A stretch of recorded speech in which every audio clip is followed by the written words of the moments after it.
It was real bullets, real blood,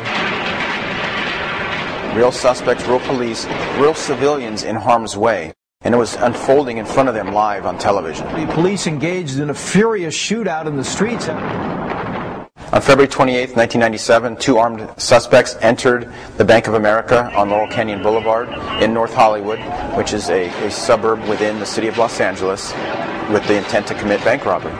Both suspects were heavily armed. The first one, Eugene Phillips. The second one, Emil Montesrenu.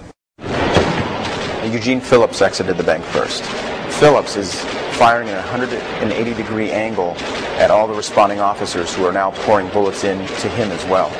Obviously, he's not fazed by these bullets because our bullets are being stopped by his body armor. Phillips was clad from neck to ankle, down to wrist, in body armor. The suspect's gunfire was very loud. Shooting a rifle like that in fully automatic mode, you have a concussion effect where you just hear that gunfire and it's just echoing off the surrounding buildings. I immediately raised up my shotgun and fired 2 rounds at the suspect. He immediately spins around and starts shooting in our direction. That's when I was shot 2 times. I was shot once in the hip and one went through my body armor and across my back. The detective I was with said, "Hey, we have to get out of here. Are you able to still run?" I said, "Yes, I am." My partner and the other detective, as they basically laid on that asphalt vulnerable, were seen by 2 officers driving into that parking lot. And they were picked up by those officers, put in the back seat of the car, and that officer driving was able to back out of that parking lot at a pretty good speed and didn't hit anything and is able to get to waiting ambulances.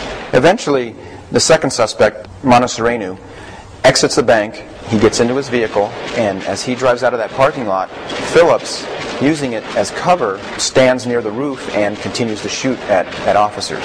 He's shooting into the car, and he's moving around in through there. They're trying to get him now as he's trying to exit this area. Phillips walks onto the dirt sidewalk, and he continues to fire at officers. He's just firing. And in an instant, puts that handgun underneath his chin and fires 1 round. As he does this, one of the officers hit him in the shoulder area. It ricocheted up and hit his spine, and basically both rounds simultaneously ended his life. Montesrenu was able to stop a Jeep pickup truck. Montesrenu wasn't able to start the vehicle. He's not going anywhere. It's at this time where responding SWAT officers come upon Montesrenu, and then that gun battle ensues. At some point, Montesrenu had enough, dropped his weapon, and put his hand up in an effort to give up, in which he did. He has his hands up. He's thrown his weapon down. Montesrenu died from several gunshot wounds that he had sustained there at the scene. The impact that this incident, this 45-minute gun battle, was broadcast live over TV has given it the staying power that it has today.